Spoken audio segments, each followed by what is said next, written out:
Tema Google Doodle hari ini adalah seorang pahlawan wanita Indonesia bernama Rasuna Said, dilansir dari Tribun News. Rupanya, dirinya menjadi tema Google Doodle lantaran hari ini 14 September, bertepatan dengan hari kelahirannya. Rasuna Said adalah seorang perempuan bangsawan Sumatera Barat berpredikat Rangkayo. Nama lengkapnya adalah Haja Rangkayo Rasuna Said. Wanita kelahiran 14 September 1910 ini dikenal tegas mengkritik pemerintahan Belanda saat itu. Haja Rasuna Said adalah seorang pejuang kemerdekaan Indonesia dan juga pahlawan nasional Indonesia. Rasuna muda saat itu berusia 22 tahun sudah gencar memperjuangkan persamaan hak antara pria dan wanita. Peristiwa itu terjadi setelah Bung Karno, pemimpin tertinggi PNI atau Partai Nasional Indonesia pada tahun 1930, dijebloskan dalam penjara Sukamiskin, Bandung, Jawa Barat.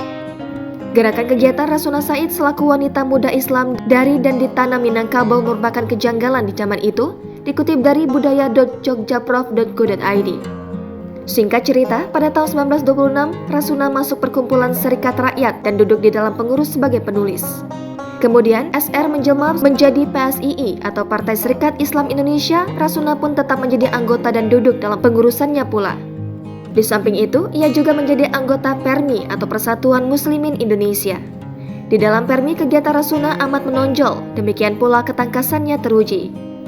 Ia memberikan kursus dan usaha pendidikan yang dilaksanakan atas prakarsa dan oleh Rasuna Said antara lain kursus pemberantasan buta huruf dengan nama Sekolah Menyesal, membuka sekolah Tawalib Rendah di Padang dan mengajar di sekolah Tawalib Putri.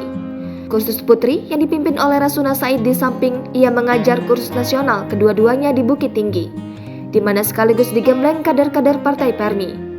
Sementara dikutip dari nationalgeographic.grid.id, di PERMI juga Rasuna bertugas di bagian seksi propaganda. Dia juga berperan mendirikan sekolah tempat kader-kader muda partai diajar keterampilan membaca dan menulis. Dalam aktivitasnya sebagai propagandis, Rasuna kerap berorasi di hadapan publik yang mengkritik pemerintah kolonial Belanda. Dalam catatan Jajang Jahroni, Rasuna mengecam cara Belanda memperbodoh dan memiskinkan bangsa Indonesia. Tak jarang di tengah pidatonya, Rasuna dipaksa berhenti dan diturunkan dari podium oleh aparat pemerintah kolonial Belanda yang khusus mengawasi kegiatan politik atau PID. Puncaknya terjadi ketika rapat umum PERMI di Payakumbuh pada 1932. Saat itu, Rasuna berpidato, datang aparatnya memaksanya berhenti.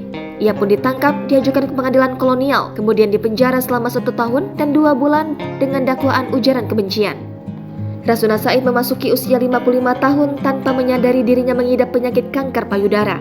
Rasuna Said meninggal dunia karena kanker tersebut pada Selasa 2 November 1965 di Jakarta. Jenazahnya dimakamkan di Taman Makam Pahlawan Kalibata.